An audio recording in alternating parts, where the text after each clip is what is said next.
similar to the other games, which is just a thought on the magnitude of if you can win this one. Yeah, I mean, want to win every game, but yeah, it's a big one, and just taking care of one game at a time right now. I don't think we're trying to think too far ahead, but just playing our game and see what happens. There's been a lot of talk out there about the difference between your home record and your road record. What do you guys say in here about how much that does or doesn't matter in the playoffs? It seems like it's pretty different. Yeah, I think we were better on the road down the stretch, and I don't think that we necessarily played poorly on the road, just haven't gotten the results throughout the year. But yeah, I mean, we believe in ourselves anywhere we are. Your line all year has embraced the challenge of taking on those top matchups. You guys obviously logged quite a bit in that game too. Is that something you guys continue to kind of take a lot of pride in throughout the series as well? Yeah, absolutely. Tough playing against those guys, but rewarding when you can kind of get the job done. Long way to go still, but it's been good so far. How far has Byfield come in your mind as a player in this league? Really far, and I think that he still has room to go. He's matured a lot. He's developed a lot physically, and it's just fun seeing him succeed. Is it just a young guy growing into his body and growing into what an NHL player? Big guys sometimes take longer to come than smaller guys who are fast. Yeah, absolutely. And when he came in, he was young and thought about where I was when I was 19, and he had all this pressure on him, and it was tough. And like you said, he's a big guy who needed some time to mature into his body and all that. So, we'll need him going forward big time. Sure. How surprised are you at the offensive production in the first two games? 12 goals, 5 power play goals, 50% power play. I don't know if I'm surprised. I think that down the stretch there, our power play was clicking. We were getting a lot of good offense from a lot of guys. So, we'll need more of that. For the series, you highlighted special teams as being, the obvious storyline. On the penalty kill specifically, what have you maybe liked that you guys have done, but understanding that the challenge is going to be pretty great every single time you play this team? Yeah, they're unique challenges because they change a lot. When they're, we make a change and they'll make a change right back. But it's been good so far. Obviously, kept them off the score sheet as much as we can. We just got to keep staying aggressive on them. Feel like you're a marked man out there now, Quinn, that the Edmonton Oilers are officially going after you? I don't know. I'm just trying to play my game, and there we go. It's playoff hockey. I mean, everybody's is trying to play hard and kind of try and get other guys' skins. Is that a sign of respect, I guess, when they're going after a player? They obviously know the player and the other team is playing well. Yeah. You take it that way? You know what? As I said, it's just playoff hockey. I feel like everybody's trying to go after everybody. If they feel they got to come after me, that definitely is a sign of respect, but everyone's just playing hard out there. You had different. It's easy to kind of turn the, take a cold shoulder or to that if they're kind of either slashing you or giving you extra bumps or whatnot. Yeah, you just try not to take a dumb penalty either. Like you try to let it go right now. So right now you got to kind of just turn the cold shoulder and kind of just let everything go. But it's just hockey. Sometimes you got to just do that. You guys have probably played in this rivalry more games where your season's kind of on the line, you know what I mean, over the past 3 years. What would you think's going through the heads of the other guys tonight, having been there probably before? Yeah, we've been there, a few times, unfortunately, but it's a big game tonight. I think they're just taking it one game at a time, just like us too. So you can't get too ahead of yourself, or you can't get too down. So I think their mindset is, they just got to win one at a time, and we're trying to do the same. How much more comfortable do you feel in the playoffs than when you did, say, a couple of years ago as a player? Yeah, definitely the responsibility has changed. Before I wasn't playing, a whole lot. It's hard when you go out there only a couple of shifts and kind of get in the flow of the game. But right now, just being out there a lot and just being confident with myself and my game, and just feel a lot more comfortable. What have you learned from Kopitar for the last 3 or 4 years watching? Yeah, there's a ton. Defensively more than offensively? He's still doing both, so just learning from both. How much he takes care of his defensive end and doesn't, sacrifice any of his offensive abilities. So just being able to learn that, then just seeing what he does off the ice, how he takes care of his body.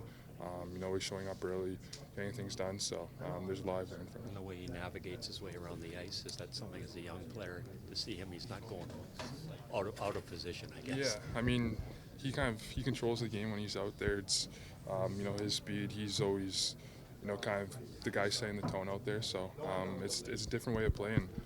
That's something that I can take to my game always playing fast. Sometimes you can slow it down and control it another way. You have five forwards on the power play on that first unit. It's obviously working here. That also means that Drew isn't on that first unit. What does that say about him, or the fact that maybe in that regard he's had to maybe take a little bit of the back seat? Yeah, I feel like anybody on the team, anything is working, you kind of just let it go, and everyone's happy with that. If it was anybody else, they would be happy as well. So he's just another guy. He's kind of always been there, but right now he's not, and he's so important to us in a lot of different situations as well. So he's always out there and being a good leader for us. Is he more about just winning right now? Oh, for sure. That's the only thing that matters in this locker room. Nobody cares about the score sheets or anything. It's just one win at a time right now. You short side, high, in tight. When did you? Do you remember when you first developed that shot and when you beat somebody? I feel like I was doing it. When I was younger, then I kind of went away, but just more comfortable in my shot and just that mindset of shooting. How surprised are you that they're changing to Pickard tonight? It's not my decision, but I think both their goalies are real solid, and whoever they put in front is going to be a tough task, and we just got to rise to the occasion for this. Yourself and Toronto were the only teams to play 5 forwards on the power play. You played 5 forwards in junior, maybe, where you didn't have a guy in a defense good enough. Is that something you're not that? I wouldn't say about their D not being good enough at all, but offensively, I guess.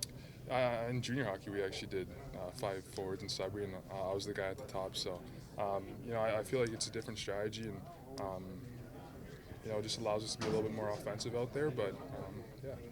Somebody has to be able to skate backwards, and that's Campaign's role. Yeah, Juice is, he's really good defensively, and just being out there that we know it's 5 forwards, we all got to get back. So obviously he's really good two-way game, and he's a good back skater as well.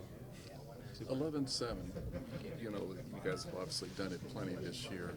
When you guys go 11-7, what's the benefit? What's the difference? What sort of changes for you guys? Yeah, I think there's just there's more ice to give to the forwards, but you're obviously playing with a lot of different guys out there, so there's a lot of different matchups and everything. But so it's just more ice time. You get into the game a little bit more and a little bit more engaged. The fact that you guys have been used to it, does that matter at this time of year too? That you're used to playing with different people. Yeah, throughout the whole season, I think everybody's almost played with everybody, so everybody's comfortable playing with everybody out there. But right now, it's just you're out there on the ice and you're just trying to do a job and just trying to move forward. Coach, when you mentioned the output after game 2, your offensive output, your response was a good start. You didn't sound surprised. Do you think you can replicate what you did 1 and 2 here in game 3? Listen, I just meant we've played well. We've played well for 2 games, and the puck's gone in, clearly, for different reasons, and that's a good start.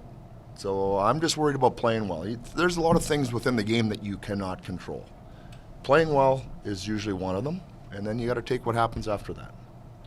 Jim, are you planning on going 11-7 again? We'll see. Yeah, I'm not. You guys can ask me that. I talked to our guys about it the other day. You guys can ask me that for the rest of the series. I'm just not going to let you know on that. I usually do during the regular season. I'm pretty upfront with that. So, doesn't mean that you can't answer the question. I'm just letting you know. What did you like about using it though in game 2? What I don't know. I don't know if it had a specific benefit at all over game 1. We just do it for different reasons, and again, not reasons that I'm not going to share. Jim, when Byfield and the Oilers are going after Byfield and knocking his helmet off and slashing him and stuff, is that a sign of respect? He's getting under their skin? No, I would just say that's a sign of playoff hockey.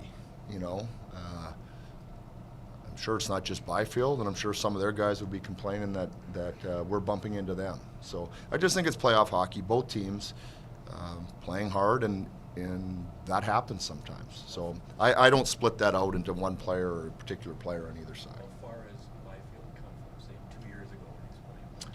So for 2 years ago, so not last year's playoffs, the year before, he's come a long way. I think last year he had an impact on the series on left wing, and he played well. This year he's playing center, has for a long time, and I think that really helped balance our lineup for this year as compared to years past with him in the middle. Brad Clark talked about it the other night. He defense has improved. Yeah. I'm sure that's earned further earned your trust. And then he scores the other night. What do you think that does, especially in his first playoff series here? What do you think that does for him and his confidence? I'm sure it made him feel really good. Always to get your first playoff goal. I think it's hard to, especially as a defenseman, to evaluate yourself on goals in the playoffs. You know, they're few and far between. They're hard to come by. So I'm sure he felt good to get the first one out of the way of his career. There'll be many more at different times. But he's playing, and he's playing as much as he is, based on how much we trust his two-way game. You're right on that. He's really improved his two-way game. He can add some offense for us. We'll look for that when he gets his opportunities. But the ice time he's getting is because he's turning into a real solid two-way defenseman at a young age. His offense will continue to grow as he grows in the league, but he's done a good job establishing himself. On top of that, you know, this is, as we've come to know him, this is a supremely confident individual, even at his age whatsoever. So to have an impact in a playoff series this early.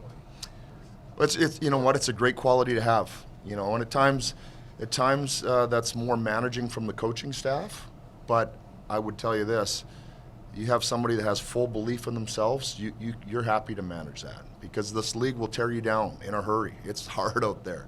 You got to be able to bounce back, and sometimes that comes with age. In Brant's case, you know, he's got that internal fortitude, I think, right now at an early age, and it's going to serve him well. It has served him well this year. I mean, you guys talked about he got scratched, so what's going to happen? He dug in, believed in himself, and he's back. Is that with Byfield too? This league can tear you down. So much expectation. Yeah, well, it is hard for sure for young players, and you know, there's times that young players come in and they excel right away. But they might not excel in all areas of the game. They excel in the games that are in the areas that might be easier for people to measure. And so there's other players that maybe take a little bit longer, but they're building out their whole game, and that's when I think about Byfield. He built out his whole game, and now the offensive game, which everybody seems to, you know, put the greatest emphasis on, they're talking about, oh, he's coming along. No, he built a really good foundation in the meantime, and you got to give him a lot of credit for that. Jim, Kuzmenko on the power play right here.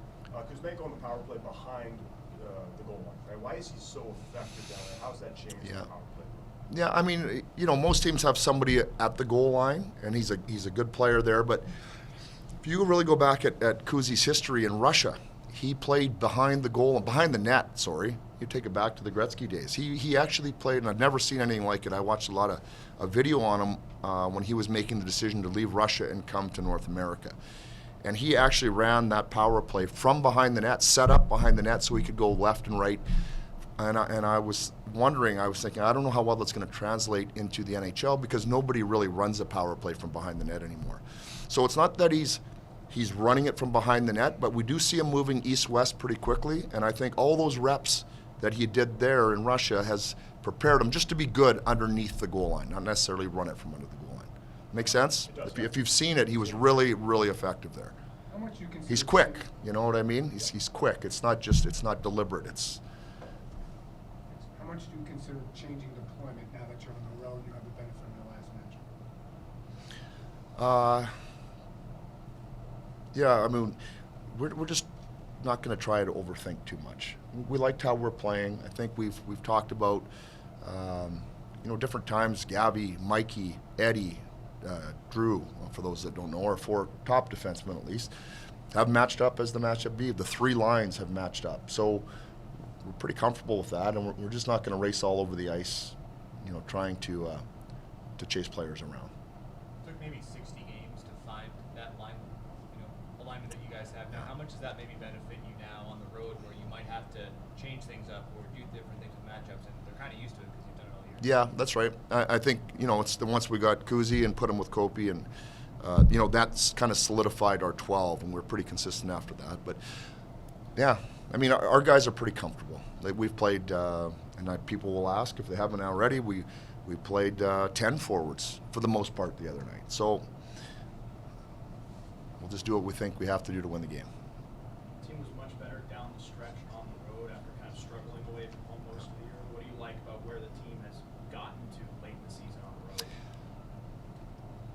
Yeah, I mean, we got the monkey off our back a little bit because we had a tough road stretch, but like most other things, we are now in the playoffs, and the discussion and the focus and everything changes too. It's a clean slate. So I mean, we could have won our last 10 road games or lost our last 10 road games, to be honest with you. I don't think that's anything that we would be really concerning ourselves with. It's a different game. It's passionate. It's full-on intensity from everybody. I don't know that it's like that every road game during the regular season. You talked to your team about matching the desperate. The Oilers are going to be desperate. About matching the desperation of a team that's not No. too hard. No, haven't talked to them about that. I've talked to them about our desperation, our intensity, keeping our level where it's at. That's most important.